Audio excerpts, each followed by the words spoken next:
علشان لما اجي اقول يا جماعه يا ريت يا جماعه ما نبقاش جمهور عاطفي ونتاثر بالحاجات اللي بيعملها اللعيبه، زي ان هم بيضحكوا علينا بستوريهات وبشعارات بيعملوها في وسط الماتش علشان يسرحوا بينا، والمشكله ان احنا بنروح ورا المشوار ده. يعني يا جماعه انا كذا مره قلت لكم ما يتاثرش ان لعيب مثلا حط لنا بوست على الانستا جمهور نمبر 1، واحد حط لنا مثلا بوست ان انتوا اوفياء وعمر ما يسيبكم، في الاخر اللعيب بيغفلنا.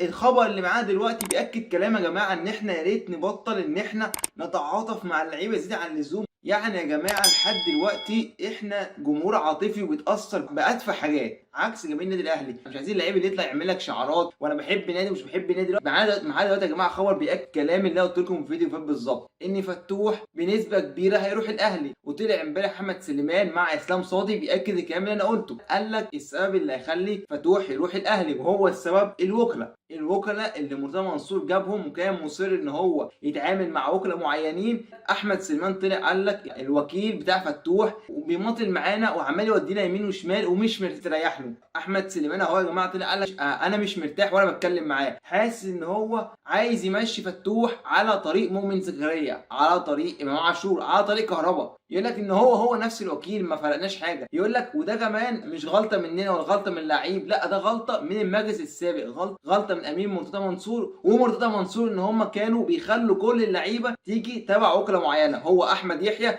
ويحيى علي. بيقول لك دلوقتي هنقرا يا جماعه دلوقتي معاكم النص بالظبط عشان تعرفوا احنا رايحين فين. احمد يحيى وكيل اللاعبين في نادي الزمالك، يعني وكيل معظم اللاعبين في نادي الزمالك، عليه علامه استفهام كبيره، لانه هو السبب في انتقال مؤمن زكريا وكهربا وامام عاشور للاهلي.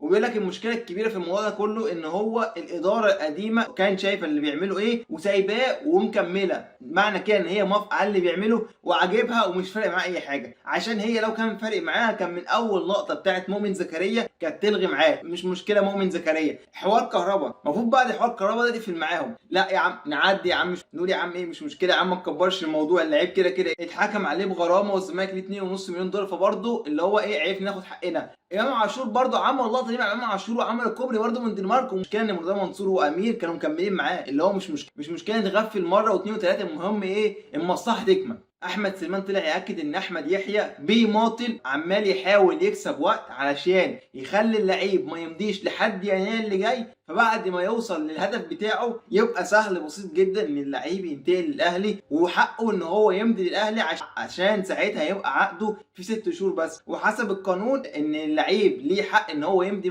مع اي نادي في حاله انه وصل ان هو فاضل له 6 شهور بس مع ناديه السابق. فبيقول لك احمد يحيى بيخطط وعمال ماشي على طريق ان هو يخلي فتوح يروح الاهلي. فبيقول لك احنا دلوقتي مش عارفين نتعامل معاه، مش عارفين اللي هو انت مثلا طلباتك يودي لك يماطل يضيع وقت. بيقول لك احنا حسينا ان هو عايز يضيع وقت لحد يناير، فبيقول لك بالمنظر ده وبطريقه احمد يحيى فتوح راح الاهلي. وده يا جماعه اللي احنا بنقول يا جماعه فتوح لازم نجدد له اي طريقه. ده يا جماعه اللي كان كل جماهير الزمالك بتقول لك يا ريت نبطل التعامل مع احمد يحيى ويحيى علي، لكن لحد دلوقتي احنا بنكمل معاهم. مش مشكله المجلس الجديد ولا مشكله الناس الموجوده دلوقتي، دي مشكله مرتضى منصور. لحد دلوقتي لسه الزمالك بيحاول يتعافى من اثر مرتضى منصور في نادي الزمالك. يعني مرتضى منصور كان ماشي النادي مش عارف ازاي، نفسي كده حد يطلع يقول لي مرتضى منصور كان ماشي النادي ازاي. يعني انت اتغفلت 3 مرات من احمد يحيى ويحيى علي ومكمل معاهم، ودلوقتي فتوح ماشي على نفس الطريق بسببك انت. انا كل اللي اتمناه ان حسين لبيب واحمد سليمان يحاولوا يقعدوا مع فتوح ويخلصوا الموضوع دون، حاولوا تحلوا الموضوع مع فتوح، حاولوا تقعدوا مع فتوح تحلوا الحوار، تحاولوا تخلوا فتوح يبعد احمد يحيى، يعني يلغي التعاقد بتاعه مع احمد يحيى، يبقى ما يبقاش الوكيل بتاعه عشان نعرف نخلص الدنيا. في الاول وفي الاخر يا جماعه ده رايي الشخصي، فتوح لو وصلنا ليناير وهو ما جددش مع الزمالك فبنسبه 99% هيبقى اهلاوي، وده انا ما اتمناهوش، بس ده السيناريو اللي مكتوب من وكيل اللعيبه احمد يحيى. فهل تتوقع يا جماعه ان الزمالك يحل المشكله دي ويجدد لاحمد فتوح، ولا الاهلي هيغفلنا في احمد فتوح؟ انا مستني رايكم في الكومنتات. هنتكلم يا جماعه دلوقتي عن اخر موضوع، وخناقه سامي قمصان مع حسين الشحات. امبارح شفنا في مباراه الاهلي وانبي اللي المباراه الاهلي كسبها 3-0، الفوز العادي بتاع الاهلي اللي هو 3-0 او 4-0.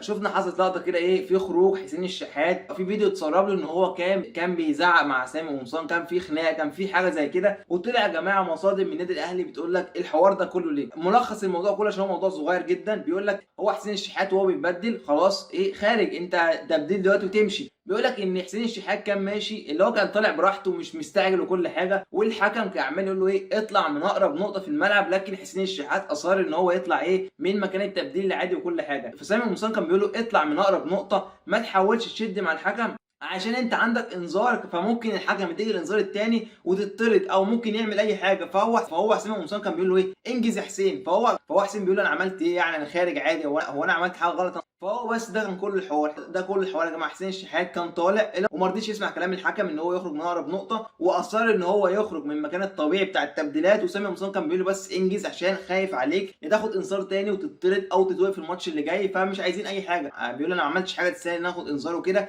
والحوار خلص. بس ده ملخص الحوار. فيا ريت يا جماعه بس رساله لكل جماهير نادي الزمالك وللصفحات والناس دي، يا جماعه يا ريت مالناش دعوه بالاهلي، يا جماعه يا ريت مالناش دعوه بالاهلي، يا جماعه نشوف مشاكلنا، يا جماعه نشوف مشكله فتوح. احنا عندنا مشاكل اكبر، عندنا مشكله فتوح، عندنا مشكله القيد، عندنا المشاكل دي. احنا سايبين المشاكل دي كلها وماسكين الاهلي. امام عاشور، خالد حسين الشحات، مش عارف كرة كان بيشاور كده معناها ايه. يا جماعه نخرج الحوارات دي من دماغنا، نركز مع فريقنا عشان احنا هنقعد نركز معاهم ومشاكلنا احنا بتقعد تكبر، ومشاكلنا كل يوم عماله تكبر. لو احنا مثلا نركز مع فتوح، نركز مع ايقاف القيد، نركز مع الحجز على الارصده، نركز مثلا نحاول ان احنا نقول ايه ان احنا مثلا هنفك القيد مثلا في يناير هنجيب كام صفقه، لكن احنا لا مركزين مع الاهلي. عشان كده قلت لكم يا جماعه طول ما احنا مركزين مع الاهلي هو هينجح واحنا هنفضل مركزين معاه وهنفشل. فاتمنى ان احنا نركز في فريقنا، اتمنى نجدد فتوح في اقرب وقت، اتمنى نفك القيد ونفك الحجز على الارصده ونحاول نعمل تدعيمات في يناير عشان احنا بالمنظر الفريق دون انا مش مطمن، انا مش مطمن بالفريق ده. نفسي يا جماعه بس نبطل من دماغنا حته ان احنا عشان كسبنا ماتش اللعيبه كلها ابطال بقى وجايين من دوري ابطال اوروبا. لا، في الاول وفي الاخر اللعيبه دي اصلا ثلاث ارباعها ما تستحقش تلبس تيشيرت نادي الزمالك. بس كده يا جماعه، في الاول وفي الاخر ده قرار شخصي لاي حد دلوقتي. ان الجمهور مفتوحه، والسلام عليكم ورحمه الله وبركاته.